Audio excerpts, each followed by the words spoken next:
The Fall of Erendil Pierkunav.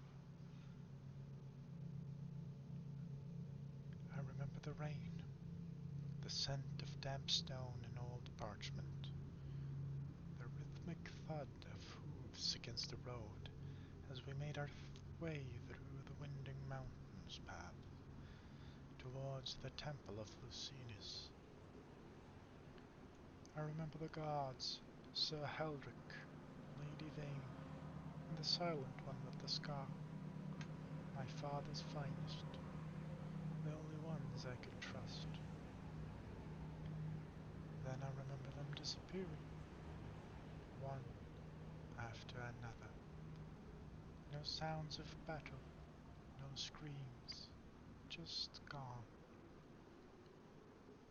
The temple loomed ahead, its silver spires piercing the storm-grey sky. Monks, in their muted robes, waiting at the gates, their hoods low, hands folded in prayer. They spoke in riddles, they let me inside, they promised me safety. But the air was far too still, the shadows too deep.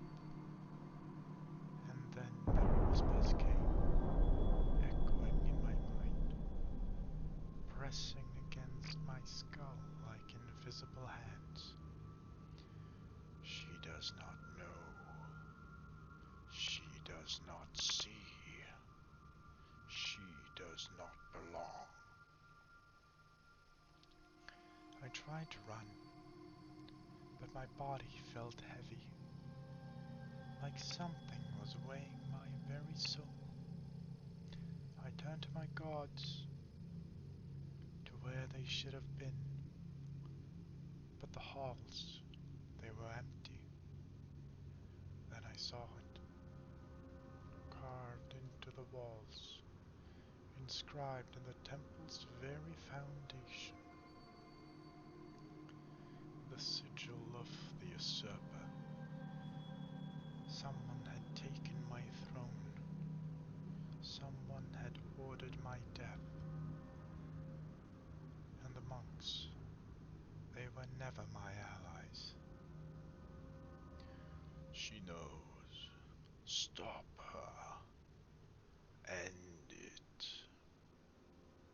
I ran. Through the endless corridors, down the winding stairs, my breath ragged, my heartbeat pounding in my ears. Every turn brought me deeper into the temple, into the trap they had built just for me.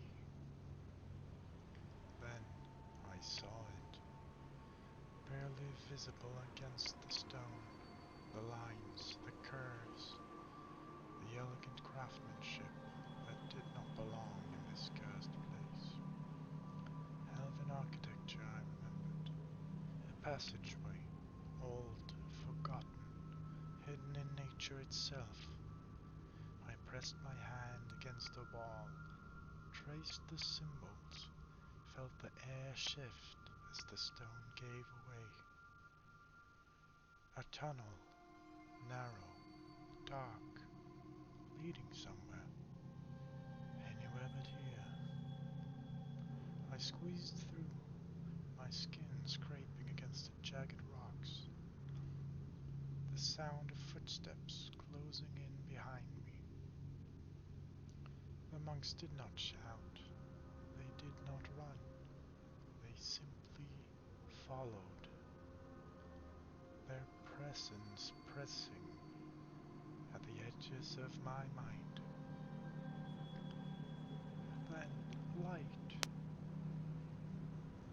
A window at the end of the tunnel, and beyond it, the sea.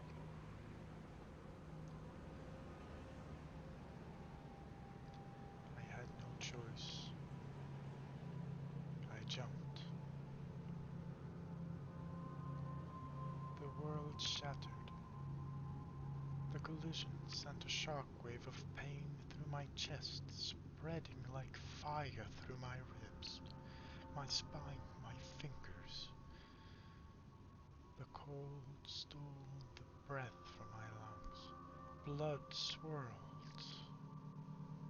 into the black abyss, and I sank. As the light above me grew distant, as the darkness swallowed me